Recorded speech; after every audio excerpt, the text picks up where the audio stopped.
Hi, Simon Morell here.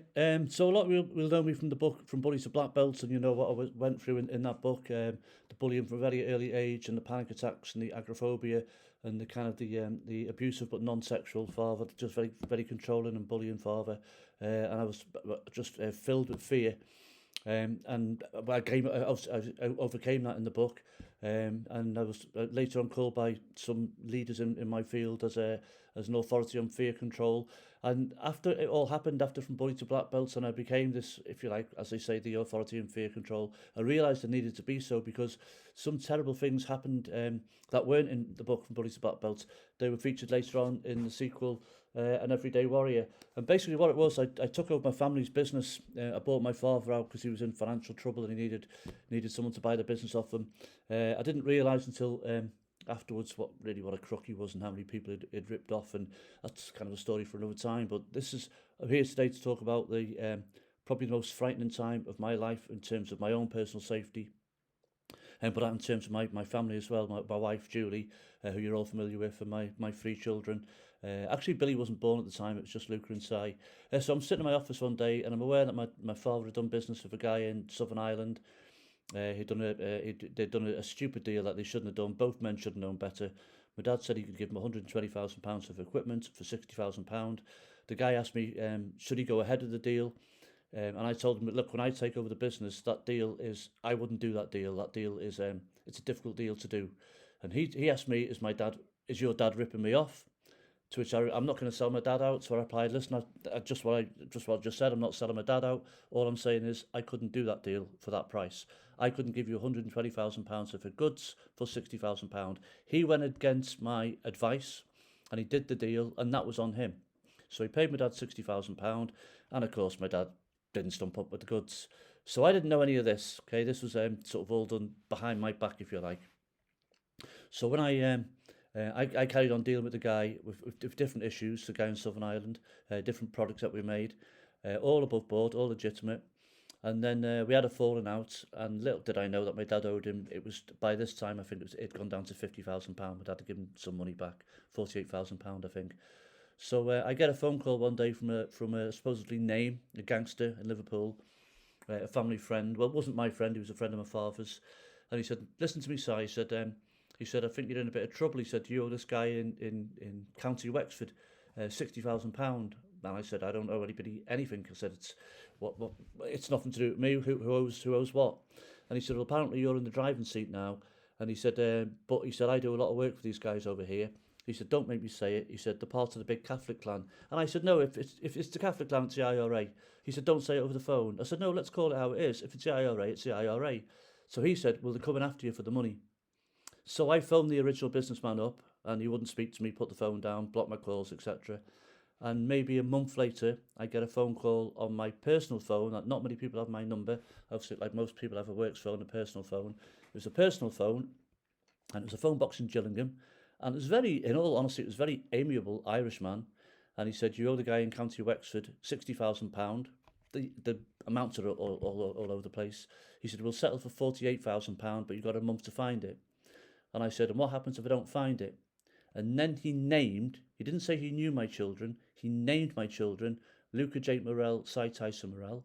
He named the school they went to, Uscal Escop in Abergele. He named my wife, obviously he knew my wife's name. He knew the car she drove, it was a purple Frontera. He knew our private phone number. He knew where we drank, where we ate. He knew my silver BMW, the routes we took to work. So I said, "How long have you followed me for?" And he said, "We followed you for a month." He said, "And we're disappointed that you never spotted us." And I'd take my eye off the prize, right? I'd take my eye off the ball. I didn't spot them. So I said, "Right." I said, "So you're IRA?" And he said, "That's who we are." I said, "Okay." I said, "What if I don't pay you?" And he said, "Okay." He said, "We kidnap you." He said, "We put you in a van." He said, "We bring you back to Dublin." He said, "We torture you." He said, "Then we murder you, and then we bury you in the mountains of Dublin, the foothill to Dublin," I think he said. He said, "Nobody ever finds your body." He said, "Then we'll go after your factory. After your family, sorry, not after your factory, after your family." So he said, "Now it's on you." So I phoned my father, who didn't want to know. He spent the next 2 months in hiding, didn't give a fuck about me, didn't give a monkeys about his grandchildren. He hid. I phoned up two guys who I trust. One is a security guy, and you can take that as you want to find it. Okay, he was a security guy in Ireland. The other guy was ex-military who had served on Ireland, who was high up in the military. And they did some digging for me, and they came back within 24 hours, and they said, he is what he says he is. The guy, with the money guy, wasn't, but the people behind him was. The IRA. They said, have you got that kind of money? Sarcastically, I said, yeah, keep it tripping over bundles, £50,000 notes in my house. I said, no, I don't have that kind of money. They said, can you find it? Because they will do what they say they're going to do. They're going to torture you, okay, then they're going to murder you. So between myself, a couple of friends, and my father-in-law, we found the money. My dad put in £3,000. He later on sued me in court for that money back, okay. North Wales Police were as much help as an ashtray on a motorbike. They didn't want to know. They called it a civil matter. My lawyer, I won't mention his name, but he's a lawyer from Chester. He went berserk at the police. He said, this is not a civil matter. This is a threat of murder. Anyway, we were banging our head against the wall. We had no help from anybody except for the financial help. So we found the money with with 1 day to go, and we had to send it over via certain methods in cash back to County Wexford. That month, I used every bit of combat skills. I trained in bodyguard training. My senses were heightened. I used every bit of bodyguard knowledge I had, every conflict I ever had, and I dealt with that fear for 24 hours a day, myself and my wife, for 24 hours a day for 31 days, from the day of the phone call to the day we paid it. Every knock on the door sent the adrenaline sky high. Every car that went past, you're looking out the window. Every time the phone rang, your heart's going through your mouth. Now, so we paid it. And you know what? A friend of mine said, at the end of the day, Simon, he was owed the money. And I get that. He was owed the money. But what a fucking shit thing to do to threaten children. So when it was all over, I phoned him and said, you should have come to see me man to man and got the money yourself. Never mind threatening children. Didn't want to know, put the phone down. Now, I'd honoured the debt. Okay, and I'd paid the money, even though it wasn't my debt. I never saw any of the original money. But I'd kept my children safe. I'd kept my wife safe. I'd kept my mum and dad safe. Mostly my mum. Couldn't really give a shit about my dad. But then word got out that I was a bit of an easy touch. Now, if I owe money or someone in my family owes money, then I'll do my best to pay it. If I don't owe it, I'm not paying it. So somebody from Ireland phoned me up, another guy, and he tried it on. He said, we're sending a couple of lads over from Belfast. He said, we've got a picture of you. We know what you look like. We know where you live. The usual bullshit, yeah? And I said, okay. I said, I don't owe you any money. If I owe you money, I'm going to pay it. I said, I don't owe you any money. But I'll tell you this.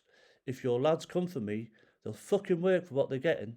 They'll work for it because I've had 40 years training in unarmed combat. I said, so you make sure you send your best people. If I owe you the money, you can have it. If I don't owe it, you're not getting it. I never heard enough word from them people. So what I'm trying to digress to here, what I'm trying to get the point across here is how sometimes curveballs hit us in life, and we have to dig deep and we have to deal with our feels and we have to rely on experience. We have to put aside our anxieties. And like I say, this guy was owed the money, so he was paid it. But the fear that we felt for that month was just unreal. But we got through it, my wife and I, and from it became another bestseller, an everyday warrior. So I hope to talk more about the experiences we've had and the film script that's now in development, and the latest books that we've got coming out. But remember, we showed a lot of courage, my wife and I, during all that, and we came out of it the other side. So I hope if you ever go through anything like it yourselves, I hope you get the same result in us and you stay safe. God bless.